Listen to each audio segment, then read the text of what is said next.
Genre musical né en Jamaïque au début des années 1960, le reggae s'est forgé une réputation de musique des opprimés. Il aborde plusieurs thèmes souvent liés à des questions politiques et sociales. Le reggae est avant tout une musique d'amour. Le reggae est aussi une musique qui revendique.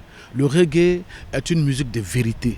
Le reggae est une musique de conscientisation, d'éveil de conscience.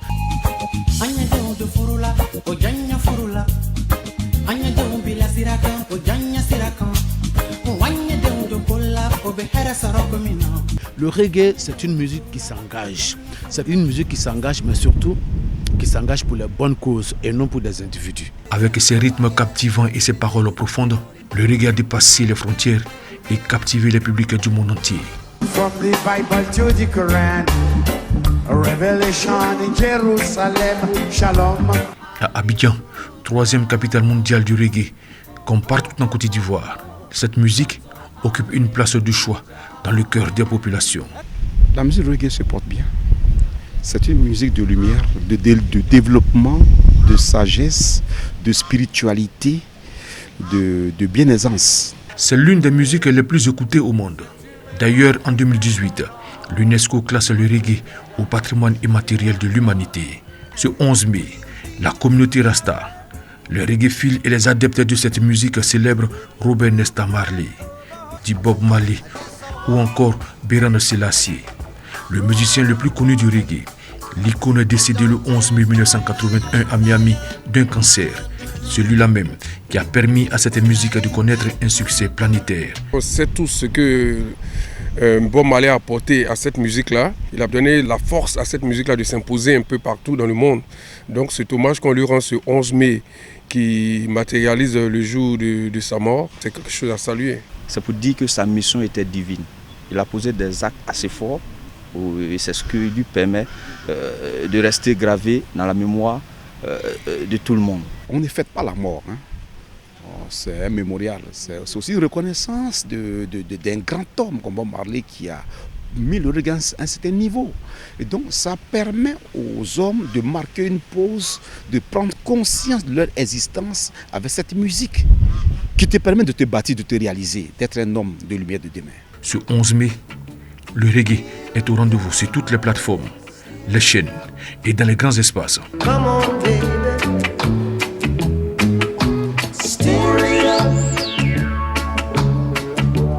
Little darling, stir it up.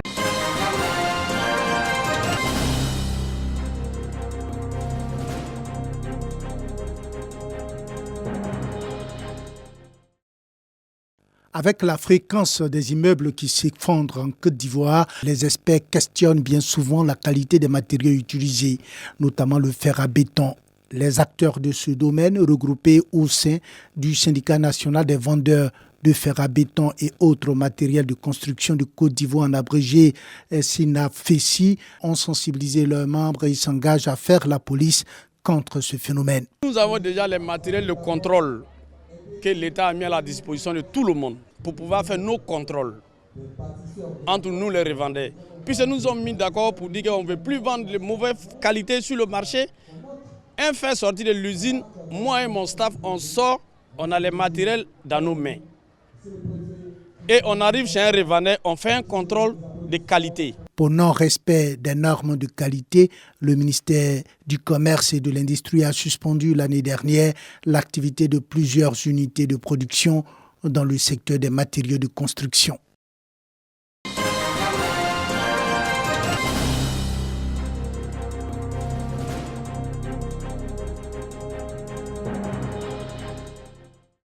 « 1925-2025 » L'église méthodiste de Côte d'Ivoire, temple les béatitudes du plateau, célèbre son centenaire. 100 ans marquant le zèle de l'évangélisation pour Christ. Ces festivités illustrent bien le slogan choisi par la communauté. Hier, aujourd'hui et demain. Hier, nos pères ont travaillé d'arrache-pied pour nous laisser cet héritage. Aujourd'hui, c'est à nous de pérenniser cette belle œuvre afin que la génération de demain fasse mieux que nous. Ce centenaire est l'occasion de célébrer la fête de la moisson, Une action qui réaffirme leur engagement pour Dieu. C'est une grâce que Dieu nous fait d'être dans un centenaire avec l'église du Plateau. C'est tout un honneur. Et aujourd'hui, on découvre que dans les détritus de l'église, on retrouve un parchemin qui nous indique que notre église a été créée depuis 1925. Que la grâce de Dieu abonde dans nos vies. Nous sommes heureux de remercier le Seigneur pour toutes ces grâces qu'il nous a permis d'avoir durant ces 100 années. Considéré comme la vitrine des églises méthodistes de Côte d'Ivoire, le temple Les Béatitudes du Plateau fête son 2e cinquantenaire.